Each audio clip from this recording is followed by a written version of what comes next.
Type ചെയ്ത് ഒരു 200 പേജിന്റെ ബുക്ക് വാങ്ങിച്ചിട്ട് അടിയിലായിട്ട് എഴുതിയാലും മതി.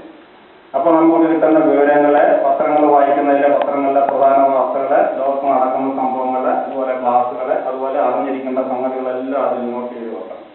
ഉദാഹരണത്തിന് എനിക്കിപ്പോൾ വാഴൂർ NSS സ്കൂളിൽ എന്റെ അധ്യാപകരാരെല്ലാമായിരുന്നു എന്ന് എനിക്ക് ഓർത്തെടുക്കാൻ സാധിക്കത്തില്ല.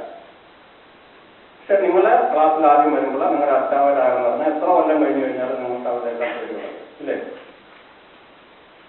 അതുപോലെ വർഷത്തിൽ ആദ്യം, ഇനിയിപ്പോ ജനുവരി ആദ്യം വരാൻ തുടങ്ങാണ്. ജനുവരി ആദ്യത്തെ ആഴ്ച നിങ്ങൾ ചെയ്യേണ്ടത് നിങ്ങളുടെ ഹൈറ്റ്, വെയിറ്റ്, ഇതെല്ലാം നിങ്ങൾ എഴുതി സൂക്ഷിച്ചു വെക്കണം. ഓരോ വർഷവും അത് ആവർത്തിക്കും, ഓരോ വർഷവും അത് ആവർത്തിക്കും. എന്ന് മാത്രമല്ല, പിൽക്കാലത്ത് നിങ്ങൾ ഓർത്തിരിക്കേണ്ട 2 മെഷർമെന്റുകൾ കൂടിയുണ്ട്. അതൊന്ന് നമ്മൾ പൊക്കിളിന് ചുറ്റുമുള്ള വണ്ണം, പൊക്കിളിന് ചുറ്റുമുള്ള വണ്ണം, അംബലിക്കൽ സർക്കംഫറൻസ്. രണ്ടാമത് നമ്മളെ ഹിപ്പിന്റെ അവിടെയുള്ള, ഹിപ്പിന്റെ ഏറ്റവും പ്രോമിനന്റ് ആയിട്ടുള്ള ഭാഗമുണ്ട് ഇവിടെ, ആ ഭാഗത്തുള്ള ഹിപ്പിന്റെ ചുറ്റളവ്. ഇത് തമ്മിലുള്ള അനുപാതം സ്ത്രീകൾക്ക് ഇത് 85 സെന്റിമീറ്ററിലും പുരുഷന്മാർക്ക് 90 സെന്റിമീറ്ററിലും കൂടാൻ പാടില്ല. മനസ്സിലായോ? എന്ന് മാത്രമല്ല, പൊക്കിൾ ഭാഗത്തെ ചുറ്റളവ് എപ്പോഴും ഹിപ്പിന്റെ ചുറ്റളവിൽ കുറവായിരിക്കും. അങ്ങനെ നമ്മൾ സൂക്ഷിച്ചു കഴിഞ്ഞാൽ നമുക്ക് ഒരു കാലത്തും അമിതമായ വയറ്, ഇതൊക്കെ പറയുന്ന ഡോക്ടർക്കുണ്ടല്ലോ നിങ്ങൾ ചോദിച്ചേക്കാം. അപ്പൊ നമ്മൾ ഈ കുടവയർ എന്ന് പറയുന്ന, ഹോട്ട് ബെല്ലി എന്ന് പറയുന്ന കുടവയർ, ഹോട്ട് ബെല്ലി എന്നുള്ളത് നമുക്ക് ഒഴിവാക്കുകയാണെങ്കിൽ നമുക്ക് ഒരുപാട് പ്രയോജനമാണ്. അപ്പൊ നിങ്ങൾ ഓരോ വർഷവും height, weight, umbilical circumference, hip circumference, ഇത്രയും ഓരോ കൊല്ലവും നോട്ട് ചെയ്യണം. ഇതിനിടയ്ക്ക് ഞാൻ ചോദിക്കുന്നത്, എല്ലാവരും പത്രം വായിക്കുന്നവരാണല്ലോ അല്ലേ? നമുക്ക് വായിക്കാൻ കിട്ടുന്ന ഏറ്റവും നല്ല പത്രം ഏതാണ്?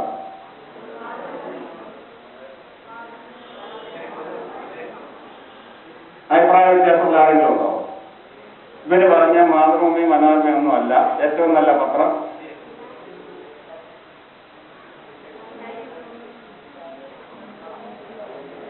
നിങ്ങളെപ്പോലുള്ള വിദ്യാർത്ഥികൾക്ക് വായിക്കാൻ പറ്റിയ ഏറ്റവും നല്ല പത്രം, ഇതിൽ ഒരാൾ പോലും വായിക്കുന്ന ഏറ്റവും നല്ല പത്രം ദ ഹിന്ദു. ഈ കുട്ടിയെ പറഞ്ഞല്ലേ? എങ്ങനെ മനസ്സിലായത്? സ്കൂളിൽ കൊണ്ടുവരുന്നുണ്ടോ? മറ്റാരും ഇത് പറഞ്ഞില്ലല്ലോ. എന്തുകൊണ്ടാണ് the Hindu the best paper? നിങ്ങൾക്ക് ജീവിതത്തിൽ ഉയർന്നു പോകണമെന്ന് ആഗ്രഹമുണ്ടെങ്കിൽ, എനിക്കൊക്കെ പഠിക്കുന്ന ആളുകൾ ഒരു ഇംഗ്ലീഷ് പത്രം കാണാൻ സാധിച്ചില്ല, പക്ഷെ നിങ്ങളെ സംബന്ധിച്ചിടത്തോളം നിങ്ങൾക്ക് അത് കിട്ടും. നിങ്ങൾക്ക് ജീവിതത്തിൽ ഉയർന്നു പോകണമെന്ന് ആഗ്രഹമുണ്ടെങ്കിൽ നിങ്ങൾ തീർച്ചയായിട്ടും ദ ഹിന്ദു ദിവസവും വായിക്കും. എന്ന് മാത്രമല്ല, അതിലെ പ്രധാനപ്പെട്ട കിട്ടുന്ന വിവരങ്ങള് ഈ ഡയറിയില് എഴുതി വെക്കണം. അല്ലെങ്കിൽ അതിന്റെ വീട്ടിൽ സമ്മതിക്കുമെങ്കിൽ കട്ട് ചെയ്ത് വെച്ചാലും മതി. കട്ട് ചെയ്ത് ആ ഭാഗങ്ങൾ വെച്ചാൽ മതി.